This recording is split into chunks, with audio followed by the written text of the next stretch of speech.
Amplify, a podcast dedicated to accounting firm growth. I'm Katie Tolan, your host for the season, and we're diving into all things about the business development role within accounting firms. In this first episode of this season, we're going to set the stage for all the future episodes by really diving into what a business developer does within its firm. To help us understand, we're talking to a business developer herself. Joining me is Danielle Reynolds, business development manager at Whitley Penn. Thank you, sir, for joining us, Danielle. I appreciate you being here. Thank you so much for having me, Katie. I'm really excited to be here and get to share a little bit about me and what I do. So, why don't you start by talking a little bit about your background and what your role is within your firm? Yeah, sure. So, I'm at a firm, Whitley Penn, based here in Texas. But rewind a little bit. I'm from Orange County, California. After high school, I graduated and actually went to the University of Oklahoma on a soccer scholarship. Loved it so much out there, big football school, Boomer Sooners, stayed for grad school. So graduated 2014 from grad school and you came right to Dallas after. So that's kind of what landed me here in Texas. And I never went back home. My parents are actually here now. So been with Whitley Penn 7.5 years. So my entire professional career. I actually had a really good friend that worked in our marketing team at the time. Whitley Penn obviously looked very different 7.5 years ago. We were a lot smaller of a firm, but not too small. And she's like, you have to apply for this job. I was like, okay, sounds good. So yeah, my role has really evolved and I like to think I've evolved as well. So started as a blended role, leading new hires and onboarding, starting our firm's wellness program, FitWit. So I actually have my background in master's in health promotion. So that was really, really cool to take part of that initiative at the firm. Then I transitioned into leading our campus recruiting for several years, which I loved. I think there are so many similarities to that role, and then going into business development now, which is my current role. So being part of our growth team. And currently, my role today, it's a bit of a hybrid. I'm definitely out and about meeting new people all the time as far as the business owners, referral partners, other industry related contacts go. I'm part of several different organizations. AIM, of course, is one of them, but several in the DFW area. We've got ACG, Association for Corporate Growth, Dallas Regional Chamber, Women's Finance Exchange. I co-chair an events committee for a nonprofit that's near and dear to my heart. So definitely out and about as far as my role. I think, I love being a brand ambassador for the firm. That's really comes natural to me and my background and wanting to meet new people and make new connections. And I'd say, Katie, my goal, in my role today is to bring in new opportunities for the firm, right? Connect those contacts with our professionals, listen for their needs and how Whitley Penn can play a role in their growth and accounting needs. Other things in my role, we know we wanted to focus on identifying what those right fit targets, clients and prospects look like. So as our firm has grown and evolved, that changes what our prospect list looks like. So focusing on where do we want to target. I also, when I started in my BD role, I came up with a totally new process on how we handle all web and phone leads. So building an entire process around that, which is definitely embedded into my role today. I love to mentor the young professionals and getting to lead certain presentations when the opportunities arise. I also host a podcast series that I love to do with our professionals. And I think it's just really helping out in whatever way I can from a growth initiative perspective, always tying it back to that. Work closely with our marketing team. We don't have sales or BD and marketing necessarily in one department, but we work very closely in our roles today. And I think, really focusing, BD is very external relationship driven, but you have to focus on those internal relationships as well, right? That's how you grow in your career. And BD within your organization, I always tell our young professionals is just as important to get to know those people and build those great relationships. So you have a very well-rounded kind of role. It sounds like you get to do a little bit of everything. But I just want to clarify something before we go any further. you are not a CPA, right? You talked about having some sort of health wellness background. So you're not an Yeah. accountant, correct? No, not a CPA. I work with lots and lots of CPAs. I love it. I love their type A personalities. It's not necessarily, an industry I thought I would be in. Like I said, the opportunity just came about, not in the role I'm in today. And I've kind of grown and built my role around my strengths that I bring to the firm. And as the firm changes and I've changed, growing into the role where I'm at, but no, not a CPA. But like I said, I think that brings a different superpower to the mix. Sometimes, when we're meeting prospects, when we're meeting clients, when we're having just open meetings about different ideas, I'm always trying to listen for things, maybe not so technical as well, right? The client service professionals bring a great skill set and listening for the technical, right? The how we're going to do things. I'm trying to pick up on those other things that are important to maybe a client or a prospect or even someone internally that we may be missing out on. So I think you can definitely bring that, advantage when you learn how to work together. But now not a CPA, not planning to go back to school to become a CPA. But like I said, I've really loved this accounting and finance industry that I've built my career in. Okay, so give us an example of what exactly you do. What's a typical day or week or whatever makes sense. Describe what you do day in and day out. Yeah, I mean, leading business development for the firm looks so different to everyone. I'd say a typical day. So externally, it's really focusing on being a brand ambassador. I like to say representing our firm in the market through different organization involvement, building referral partnerships, meeting with prospects. You want people to think of you and your firm when they think of the need that they need. So it's how do I constantly get myself in front of these connections? And making sure they see the value in our firm. Externally as well, my role is heavily, I'm starting to focus it more on building these target prospect lists and getting in front of them. So those business owners, CFOs, this is something I want to see us doing more moving forward. I think our firm, Whitley Penn, we've had a great name. We've been around 40 years. People know us. Our partners and our client service professionals have done a great job building the reputation of our firm. And so as it continues to get competitive in the market, how do we really come up with these great prospect lists of those right fit clients that we want to target as a firm, now that our firm has grown and evolved and changed into a much larger firm than when we started. Internally, my role, I support our different industry groups. So we meet monthly or quarterly with our different higher target industry growth groups. I work across different service lines and departments. I work really closely with, we call them our next gen council. So our next generation of young leaders.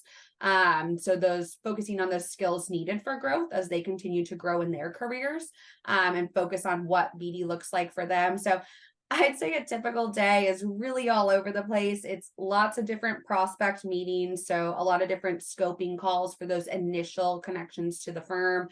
I meet a ton of different referral sources. So my bankers, my lawyers, my insurance folks. So keeping up with those old connections that I've made. I like to plan a lot on weekly LinkedIn content. I think it's really important to build your presence on LinkedIn and have visibility there. So I try to set aside time to build what I want to say about, highlighting a Whitley Penn service or an industry. And then I also do these professional development videos. I call them my Live Well, Work Well with Danielle videos that I have just been doing for the last few years. And I love them. So focus more on the professional development side of topics. I think I mentioned this, but I meet with our CMO, our Chief Marketing Officer, on a weekly basis to discuss big initiatives that we both have on both sides of marketing and BD and how each team plays a role. So we definitely, like I mentioned, we're different departments at the end of the day, but we have to work very closely together. I attend lots of different external events throughout the week, through those different organizations I'm a part of.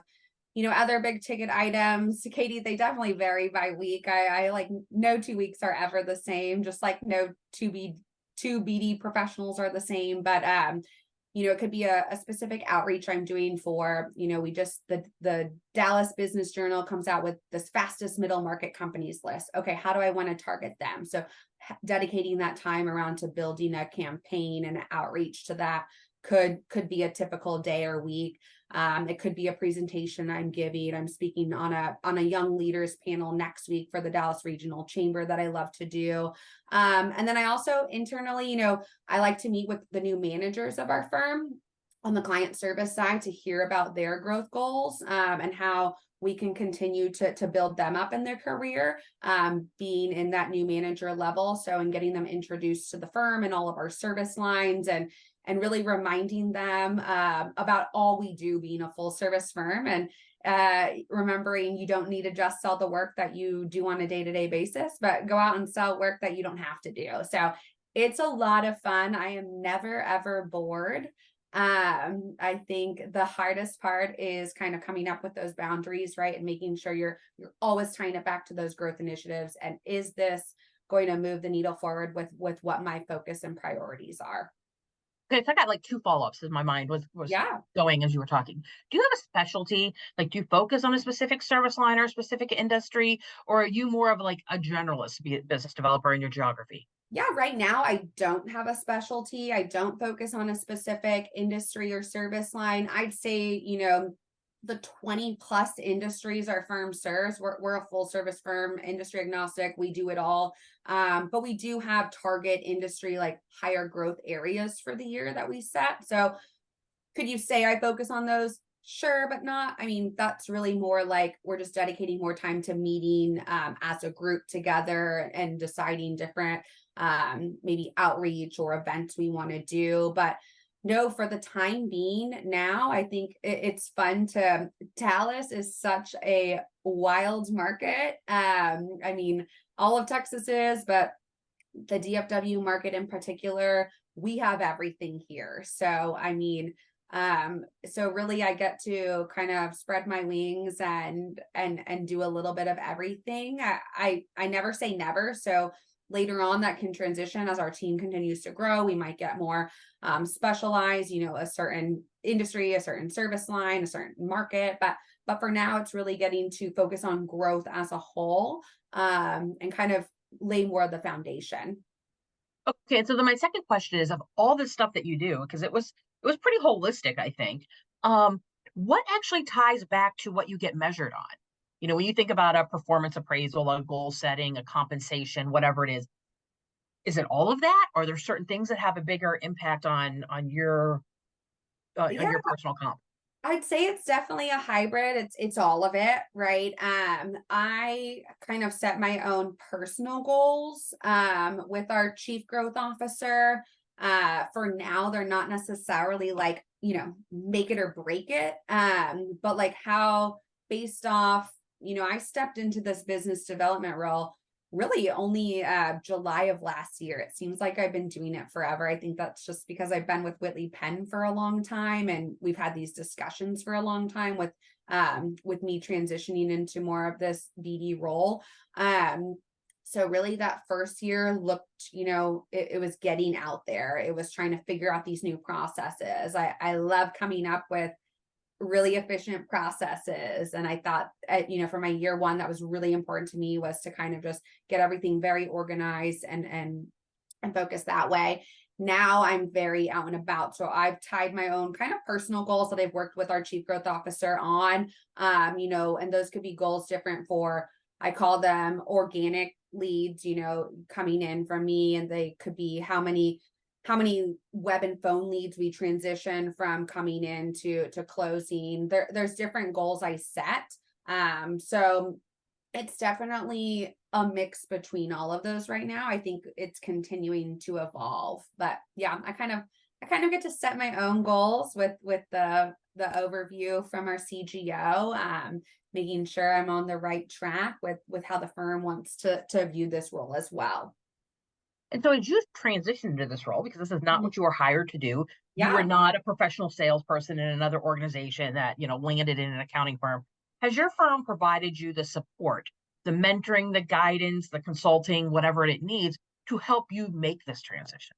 Yeah, 100%. When I transitioned, I use an external BD coach and went through a program with that. So the firm was very supportive in that.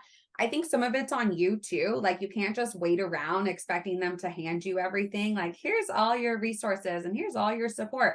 I've definitely throughout my career have had incredible mentors that I've kind of reached out to. I love the way they do business and life. And, something draws me to them that I want to keep in touch with them. So I definitely pour into them as well. And I feel like it's got to be a both ways, right? Two-sided. Like I need the support from the firm. They've given me a ton. Whitley Penn is a very entrepreneurial built firm, lots of autonomy around it, especially, as I've been here 7.5 years and have shown what I can do through each of the roles I've been in.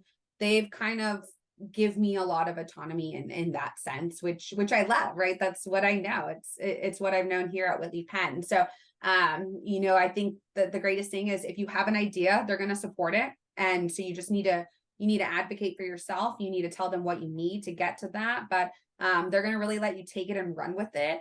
I think hard about what I want to present to them, about where I do need that certain support, and how I want to, how I envision this BD team to look as we continue to grow. Is that multiple people? Is it keeping a small team? I mean, as these things change, my role changes then again too. So I think it's just being open with what you need and also putting in the work yourself to build, to get those mentors, raise your hand, take on opportunities. I'm never saying no to different mentorship programs, training programs that the firm is doing or that the firm supports. So all these organizations I've been a part of, some of them started when I was just started at Whitley Penn and they were looking for young professionals to get involved. And I raised my hand and I said, yes, I will do it. And I've been with it for these last 7 years, building those relationships. So I think the firm does have amazing resources, and I'm sure everyone's firms do. You just got to understand what those are and utilize them. A lot of your different practice support, whether you've got your marketing, we've got a learning and development team as well. So whatever it is, reach out to them and see the support and access they can give you first, and then if not, kind of figure out where you can go get it externally as well. I love that you have a culture that's really motivated you and supported you to get to this level. And, I would hope all firms have that, but it sounds like that definitely contributes to where you are today and where you want to go in the future. Yeah, for sure. I think, and if your firm's not going to be like, you got to put in the work too, right? Go after it. Figure out what your goals are too.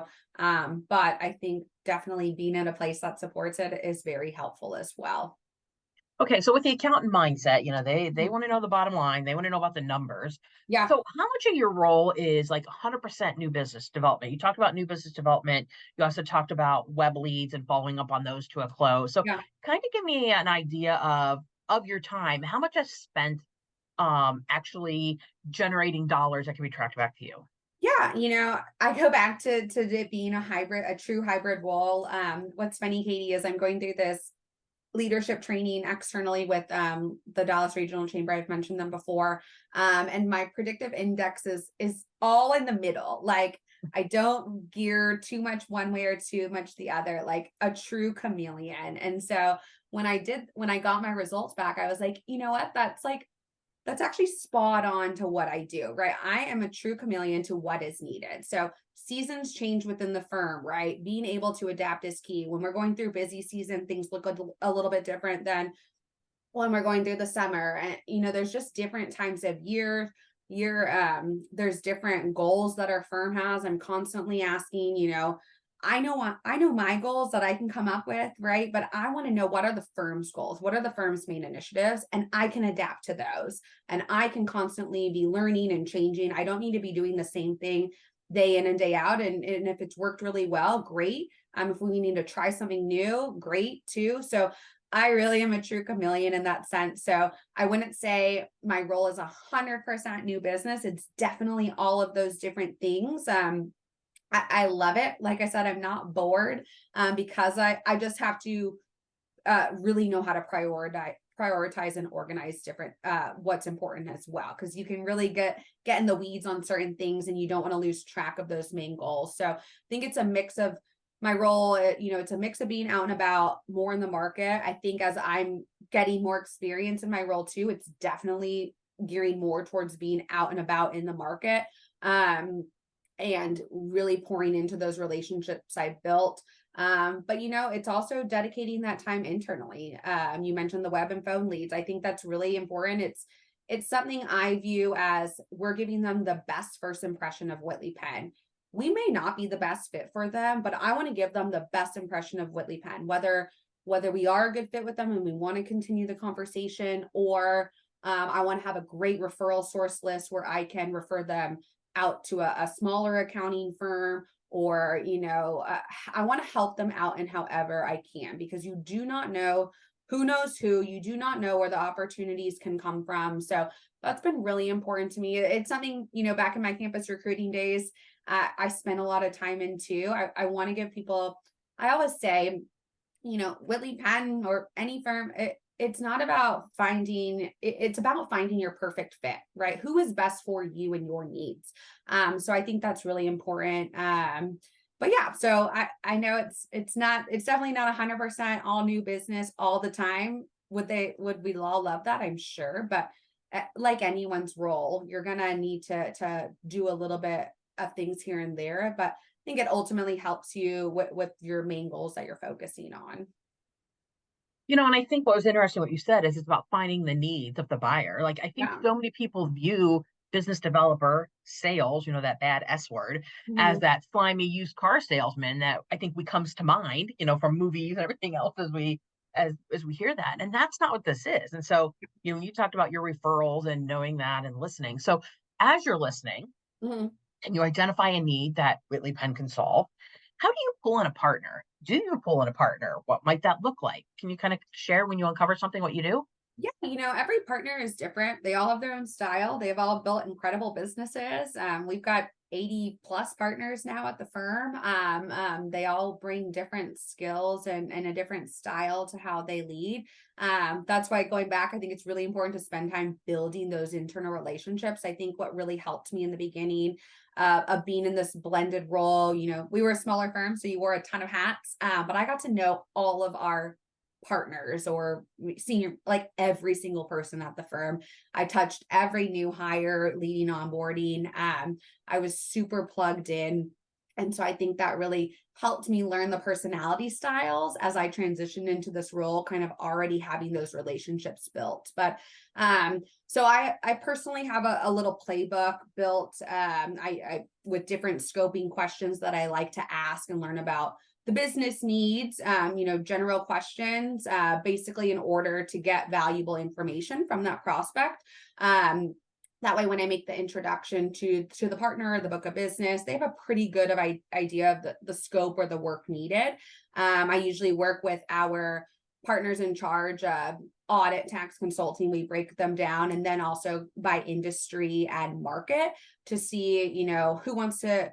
It's also whose books are we building, who wants to take this on. We've really transitioned our firm to go more industry focused as opposed to just being, audit partner, but what industry do you specialize in? So we want to make sure the best fit team is on every job. So, like I said, every partner is different. I found some really love when I scope out and ask those questions and give them those detailed notes, and maybe some don't need them as much, but it's part of my learning process and how I go through that process as well. And so it's important to me to make sure that is the value I'm bringing right in those early stages. Then with some partners or prospects, I stay involved with that proposal process.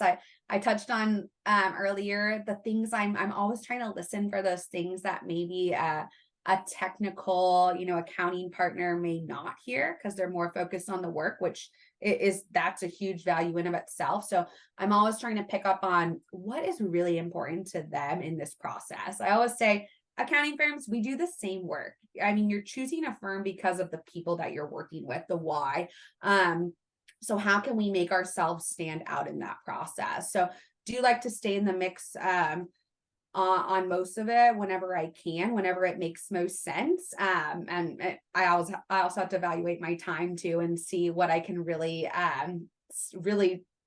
dedicate to. Like I said, we get a ton of web and phone leads. So try to balance my time because I also like to be out and about in the market, meeting those other business referrals. So I think each handoff is really different. So I want to respect the partner's role in it. They're definitely closers of the deal. They're bringing that expertise and knowledge, but I also want to show my value in it. So I think it goes back to understanding your partners and their needs, and not making it awkward for knowing that we're all a team. At the end of the day, these are clients of Whitley Penn. They are wins of Whitley Penn. So if we can all work together, starting marketing, sales, the client service side, everyone has a role in the process. Man, you can really like that. We can really go big places with that. And I'm a firm believer in that, is if we just come together and not make it a competition of, oh, this was my contact or my lead. It's really, how can we all pull our resources together and present to them in the best way possible. And I think prospects enjoy that too, right? Seeing, wow, these teams really work together. They leverage all their resources. I think that's a huge win. I agree. I think that team selling is a huge differentiator in a firm. It's like there's not silos. It sounds like you're working Yeah. without silos, and we're going to take the best team out. So when Yeah, you you're here to sell, help them. I'm always like, I'm here to help you. Like, if you want to use me, use me. If you don't, great. I'm moving on to the next thing. I'm not going to lose sleep over it. But at the end of the day, I'm here to be a resource to you. So I think some partners really love that. It's been so fun working. I've tried to work a lot closely with our young partners, those ones that are like new promotions. And I mean, I love all of our partners, but they're like, yeah, let's work together on this. I'm like, yeah, like it's so fun. Like we both understand that we bring different perspectives to it. And I think nowadays, like, I don't know if it's a post-COVID world or what, but they're like, not saying they weren't busy before, but they were probably doing more, getting to spend more time doing BD, which I think they all love to do pre-COVID. And now just they are slammed. And so it's like, how can I take some of that burden off of you in this process? They are still going to be your contact. Like I try to make that clear of like, look, you're still, hey, I'm not doing the accounting work on this. Trust me. They are your client, but like we definitely collaborating on it, we can just bring a better force. so how long does it take to develop a lead? You've only been in this role a little over a year. I would think Mhm. even an experienced salesperson isn't closing something like, in 30 days. It definitely Yeah. takes time. So, for you, how long do you actually have something fruitful to take back to a partner and hand off? Yeah, I through the playbook I've built and the different scoping questions, I think we can really figure out, is this something we want to move forward? And I've, focused on this playbook. I keep changing to it, keep adding to it, keep deleting to it. I think you always, once you put a process in place, it doesn't mean it's set in stone. I'm always evaluating our processes, getting with our leaders of, is this working still? Do we need to make changes? But I think it's ultimately where the lead is at in the process. I think coming from a recruiting background, it kind of helped me in this of like, you're not going to go out to an event and close a deal like that night. I mean, maybe it could happen. Our partners have some crazy, awesome stories that it does, but they've also like built that over time as well. So I think coming from a recruiting background of knowing that things take time and you get told no way more than you get told yes. And you just have to kind of not get lost in those weeds and move on, I think really helped. But and it's not my style. I think everyone develops, you have to have an authentic style to you, but it's not my style to come off too strong, right? I've always been very pro. Once again, you have to find the best fit for you. Did that on the recruiting side as well. So, and sometimes that means with our firm, yes. And sometimes it means we're not the best fit for you. That is up to you to decide. So I like to use the motto, slow down the sale to speed Mhm. up the close, and focus more, really that means focus more on building the relationship than it just being about the transaction. There was a great motto slogan I heard, I can't remember what firm, but they say, relationships over transactions. And I'm like, that's hits the nail right on the head. So I think it's really important too in these discussions. I think always be willing to give a little, whatever that is, right? Your time, your network, or other resources. I think that helps when you're building these relationships. Something I started doing with prospects is there anyone else I can connect you with that you have on your list that, outside of accounting, maybe that's, you need a lawyer or insurance. Like, how else can I be a resource to you? What else do you need? And I had one client go, I don't know. Like wasn't expecting you to ask that. Like I thought we were just talking about accounting and what our needs are there, but how can I give them a little too? Or how can I highlight them on a LinkedIn type platform or podcast, or what can you do for them? I think is really important. So yeah, I don't get hung up on, I got to close this sale, in this time frame. I think that's, a joy of my role and not having those goals. Like I have to necessarily, they're my goals that I've created. I'm not so tied to have to bring in X amount by, this quarter or this year, because relationships take time to build, and the ones you want to work with take even longer time. So I think that's really important, and it's just something I'm never going to be. I'm always going to want to build that relationship first. I'm very relationship driven. And so that's just going to be the way I do BD.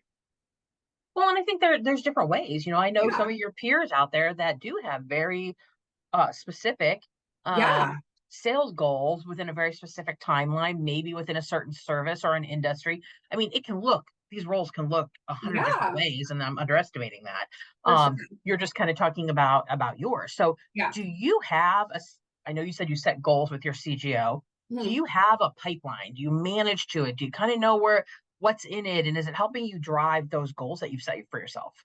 Yeah, I use several pipelines, through our CRM. We use HubSpot, implemented it maybe a little over a year ago. So plus I keep a few lists old school style in Excel as well, such as my referral partners list for smaller accounting firms I like to refer out to, ones I've built relationships. But yeah, so I've built an entire pipeline and process for how we that's one pipeline in HubSpot I built for web and phone leads only, and I track them through a very specific pipeline that helps me know when we're having communications. I've also built it out where they're getting the messages and link to schedule a meeting, so they're getting constant communication in the process. But I can track them there. Then we have our actual sales pipeline, which is accessible by the whole firm. So it's a lot of deal activity going on, but I can filter it down to my activity that I'm tied to, which really helps. When I go into those industry meetings, like I said, that I'm a part of, I can filter it by specific industries. So I know when I go into the healthcare meeting, hey team, these are all healthcare specific deals for all service lines. So here's what we want to focus on. So I think if you have a CRM, definitely learn how to use it, get with the team that handles it. Our digital marketing team handles ours. So I am always meeting with them, asking them to make changes, and HubSpot's always changing too. So utilizing the tools and resources you have, I think is really important. I've also had our digital marketing team create me a custom dashboard to view my personal metrics and what's important to me that I can take back to our CGO, and he can just kind of review when he wants to look at them, and gives him a really easy snapshot of everything that's happening without us having to always continue to meet, right? So make use of those dashboards, I think, is really important. I think the goal with anything, I'm going to go back to my health and wellness days, but it's to be consistent and use whatever you're going to use, right? It's like a fitness routine. There is no one size fits all. It's what's going to work for you, right? And you have to do what's going to work for you. And that's how I think the key is to stay organized, especially in a BD role. You're meeting tons of different people. There's tons of people you have to follow up with. It could get very overwhelming. So if you have those resources, definitely just come up with a great process, in addition to pipelines. And I'm sure anyone that has a CRM can use this. I also use the task reminder function a lot. So setting a task reminder to reach back out to a prospect, maybe they weren't ready. And maybe I need to plug back in with them 6 months later. So setting a task reminder, and HubSpot will remind me, reach back out to so-and-so, and here's all your notes from your first initial call. I think that's great. I also keep, and this is probably way over the top, but I live and breathe my Outlook calendar, and only my work Outlook calendar. I tell my husband, do not use my personal Outlook, like send it all to it needs to just all be on one calendar. That is very updated, but I also have a separate Outlook calendar that I overlay on top of mine, which is more of my reminder list. So it's not going to clog up my calendar when someone's viewing it or trying to make a meeting, but this is going to give me reminders, because I'm constantly meeting new people. So remembering to follow up with them, right? It's okay to put a reminder on your calendar to follow up with them. I block out a time to develop content. And as I have ideas throughout the week, like I will be at an event and be like, I need to talk about that, whether it's a professional topic or whatever. I add that to the notes on my weekly development content. So I save that there, just ideas that I want to remember to use. With LinkedIn, I also use the upgraded version, so I can see who's been viewing my profile.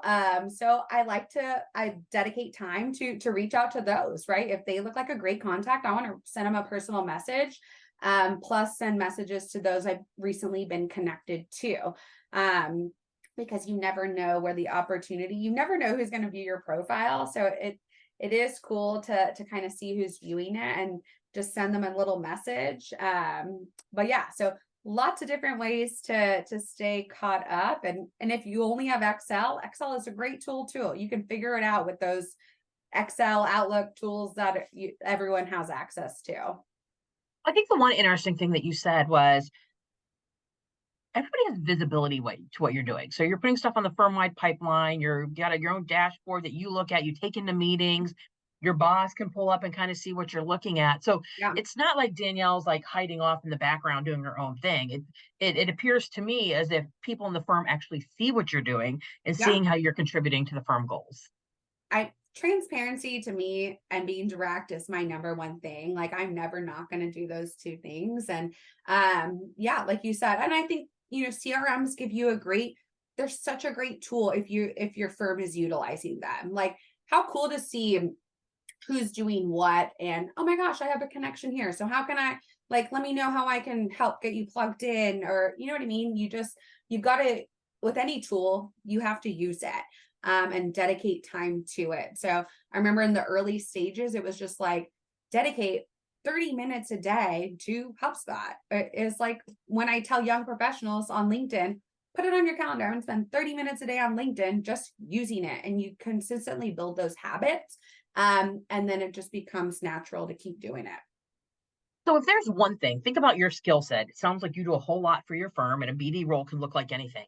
If there's one thing that you could do, a BDE could do for a firm, what should be on that list? What should we be asking for from our BDEs? Yeah, and I know we've had conversations around that it's BD and business development is definitely not one size fits all. And I've learned that through meeting with my colleagues. They lead tremendous BD teams at their firms, and it looks so different for everyone. I remember when I stepped into this role, I was meeting with people and I was like, y'all, I don't even know how to like start this. You guys all do different things, but it's so fun because then we work so great together and can really be a resource to one another.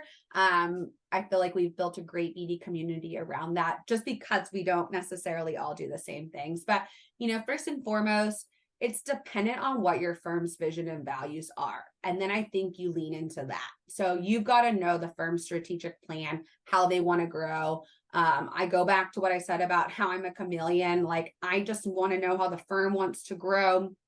And then I will be adaptable with what I need to be.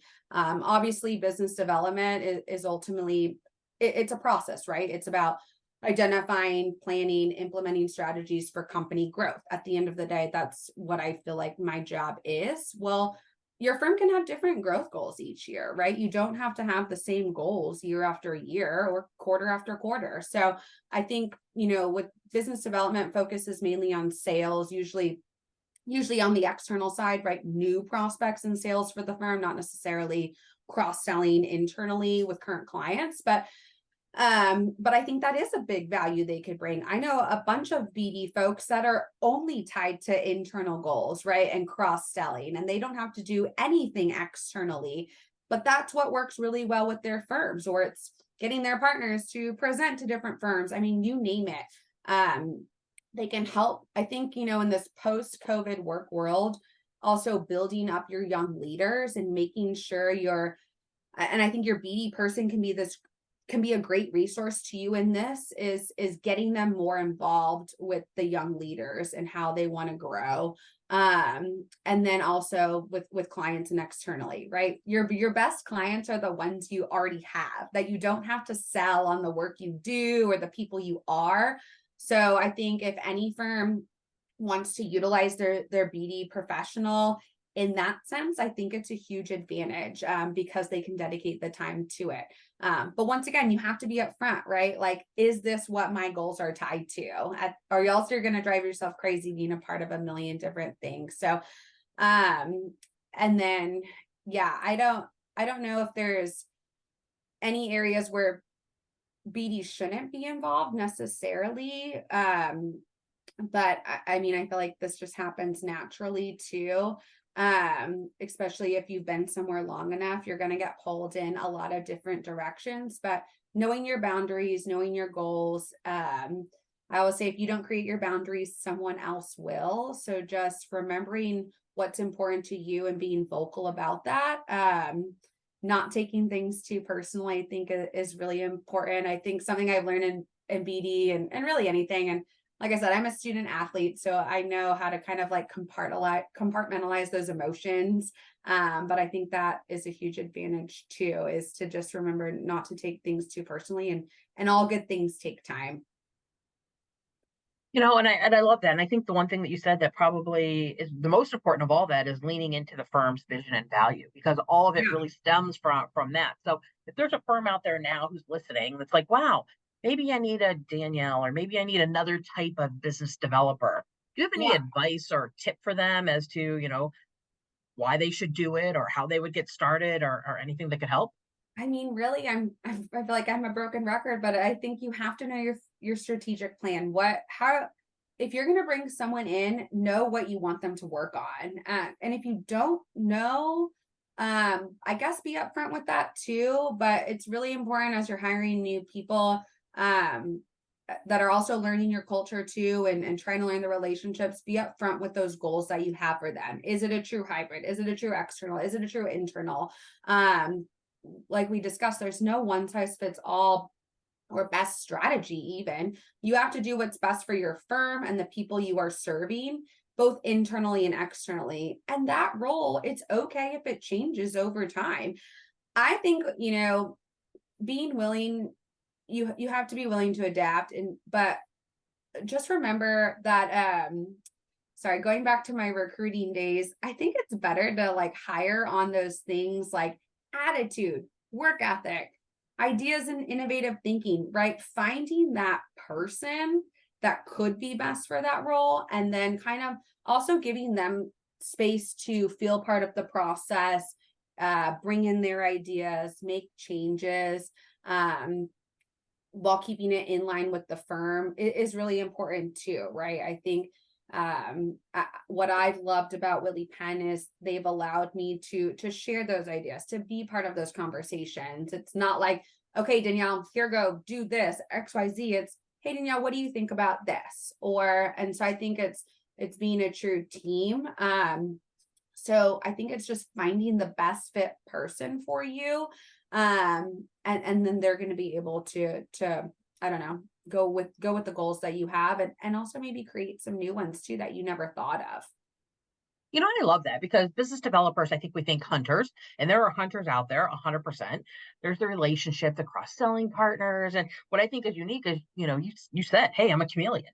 I'm not Yeah. sure how many chameleons are out there, but if you want somebody who can do a little bit of it all, you probably need that chameleon. So I liked how you said, just match it back to what you're trying to do and find the right person with those right skill sets, as well as probably the right personality to fit in culture wise to your organization, is where you're going to see the most success. Yeah, technical skills are great. I love to focus on, I call them, most people will call them your soft skills. I call them your essential skills. So, finding people that really bring those essential skills that tie in well with your culture and where you want to go, maybe not necessarily where you're at right now. But finding that person based off that, back in the recruit, I keep going back to recruiting, but I do this now too. I was never about like, okay, let's go through these recruiting questions and interview style and tell me about your behaviors. I'm like, I just want to get to know you and who you are as a person. And I'll figure, like, if you're trainable, you can do any great job. And so I think in a BD role too, you just want to have the person that is a brand ambassador for your firm, right? That lives and breathes your firm's value and goals, that believes in what you do. I think that's why it's important to invest time in building those internal relationships, because when I pass off someone to a client service professional, once again, I'm not doing the work. I want to know and trust the people internally that are doing the work, right? So take the time to build those valuable relationships. So I think that comes out to play more when your BD person has a great relationship internally with the firm, and it makes the transition a little bit better. And so there's a lot of different ways. I'm happy to connect with people offline as well. I think at the end of the day, there's really no one size fits all. You just gotta try it. If it works, it works. And if you need to adapt, you adapt. We've learned And that, right? yeah, well, and I just hope that people land in a firm with a culture like at Whitley Penn that is going to be supportive and empowering and embracing all that a business developer can do that's outside their traditional accountant also selling model. So Yeah. I mean, and I've got to, continue to show that value too, right? In a world of accountants that I work with. And so I think it's a fun challenge to get to do. I don't like to, I like to be challenged in a sense and push back a little bit and share my thoughts. But it's been fun. I always say Whitley Penn is a firm that, the reasons I'm here now are different than the reasons I joined, right? It's been a firm that's grown with me. So finding a firm that can grow with you as you grow and change. Every time I raised my hand and said, y'all, I'm not challenged anymore. Like, what's next for me? What's my next career move? They're like, okay, great. Like, what do you want to do? Like, let's figure out what your strengths are, or we know your strengths, and let's pour and lean into those. And so I think that's been a great opportunity. Is our world, our industry, no matter what industry you're in, I'm sure accounting or not, it's always evolving. So your role should always be evolving as well. Like, I don't want to be doing the same things I was doing last year, right? I want to be evolving different processes or streamlining that, making them more efficient so I can spend more time doing something else that maybe I haven't spent much time in before, but it's now adding tremendous value, right? You don't know until you try something, but be able to adjust quickly if it's not working and just move on to the next thing. But you've got to take action, right? Action is everything. You can't wait around for the perfect timing, the perfect, role or definition of what this person is going to do. You just got to put it into action and see what happens, but also give it grace and give it time too, because all good things do take time. well, thank you. I think that's a great way to wrap up. I really Yeah, appreciate you taking the time to talk to me today, Danielle. it's been so fun, Katie. I hope, folks got value from that. And like I said, happy to connect further, and thank you for all that you do. I know we've done some webinars and got to work together. So it's been fun. And thanks for your support for all firms and BD professionals. Well, thanks again. And this is another episode of Amplify, the podcast for accounting firm growth.